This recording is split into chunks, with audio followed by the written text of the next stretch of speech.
Olá, hoje eu irei falar sobre reserva ovariana. Vocês já viram falar aquela expressão mulher tem prazo de validade do ponto de vista gestacional? Isso é verdade. Por quê? Diferente do homem, o homem ele a cada 60 dias ele renova, tá certo? O seu plantel de espermatozoides, né? Existe através da espermatogênese uma renovação desse patrimônio. Já a mulher não. A mulher, no seu intraútero, ela atinge o seu máximo, né, de gametas. Ao nascimento já existe uma perda de cerca de 50% em relação ao número prévio. Na adolescência ela vai ter em torno de 200 a 400 mil. Aos 25 anos ela vai ter cerca de 20% do patrimônio ovular do nascimento, e aos 35 anos apenas 5%. Menopausa, ela normalmente acontece em torno dos 50 anos. Acontecendo antes desse prazo, nós chamamos de menopausa precoce. Até os 30 anos, uma mulher em cada 1000 vai entrar na menopausa. Até os 35 anos, uma mulher em cada 250. E aos 40 anos, uma mulher em cada 100 vai entrar na menopausa precoce. Isso é muito importante, porque hoje cada vez mais existe um retardo, né, na questão gestacional, um adiamento desses planos, né? E precisamos ficar atentos, não só os médicos, como a própria mulher, que é a mais interessada nesse processo. Existem exames que podem ser realizados durante o período reprodutivo dela, né? Exames que medem, que avaliam essa reserva ovariana, se ela está dentro de uma situação estável, habitual, aceitável, ou se ela está sendo espoliada, se ela está perdendo de uma maneira mais agressiva, né?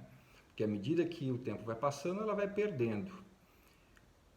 Existia um mito antigamente, eu ainda peguei essa fase na época da minha formação, que quando a mulher tomava a pílula, isso era retardado. Isso não é verdade. A mulher tomando pílula, a mulher engravidando ou não, ela progressivamente vai perdendo esse patrimônio ovular. Então ela tem que ficar muito atenta. Outra questão também é que idade que essa mulher teve a primeira menstruação, que nós chamamos de menarca. Se foi muito cedo, há um risco de terminar mais cedo os ciclos menstruais e ela entrar na menopausa mais cedo.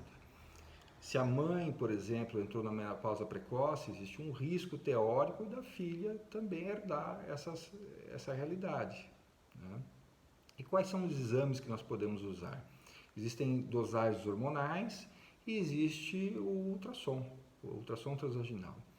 As dosagens hormonais, um deles é o hormônio folículo estimulante, o FSH, em que quando realizado em torno do segundo ao quarto dia do ciclo menstrual, um ciclo menstrual espontâneo, sem anticoncepcional hormonal, ele pode expressar a situação, se há uma perda ou não mais acentuada.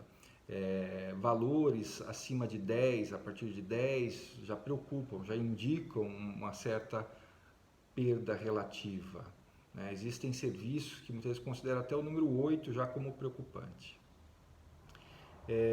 Mas mais importante que o FSH, do ponto de vista de hormônio, é a dosagem do hormônio antimileriano. Ele é um dos melhores marcadores. O hormônio antimileriano ele é produzido pelo ovário e ele pode ser dosado em qualquer dia do ciclo menstrual. Até se inclusive a mulher estiver tomando o anticoncepcional hormonal oral, ele pode ser validado com um certo desconto de até cerca de 10%. Dosagens entre 1 a 3 indicam uma normalidade. Acima de 3, um excesso de folículos, de óvulos, né? Isso nós vemos muito em mulheres que têm ovários micropolicísticos, né? Abaixo de 1, isso indica uma diminuição da sua reserva ovariana. E um outro parâmetro muito importante, de fácil acesso, inclusive durante uma consulta ginecológica, se bem avaliado em mãos experientes, é a contagem de folículo antral. Folículo antral são folículos entre 2 a 9 milímetros, em que o profissional médico ultrassonografista irá fazer medidas, contar em cada ovário, né? A soma desses dois ovários, encontrando um número de 8 ou mais folículos antrais, me dá um certo conforto do ponto de vista reprodutivo, de prognóstico. Abaixo desse número preocupa, e mais ainda abaixo de 4, do ponto de vista tanto de prognóstico de gravidez natural como de reprodução assistida, a fertilização in vitro. Então, esses parâmetros, né, exames de ultrassonografia, né, pela contagem de folículo antral, que é realizada pela ultrassonografia transvaginal, e dosagens hormonais, eu tenho uma ideia, tá certo, dessa paciente do ponto de vista de reserva ovariana. Então, isso é fundamental para que haja um planejamento seguro, tá certo, do futuro gestacional dessa mulher. Havendo alguma mudança ali, ela pode ou agilizar o processo para engravidar, ou mesmo fazer a vitrificação de óvulos, o congelamento de óvulos, e aí sim fazer toda uma programação de vida com muito mais tranquilidade. Ok? Espero ter colaborado com essas informações.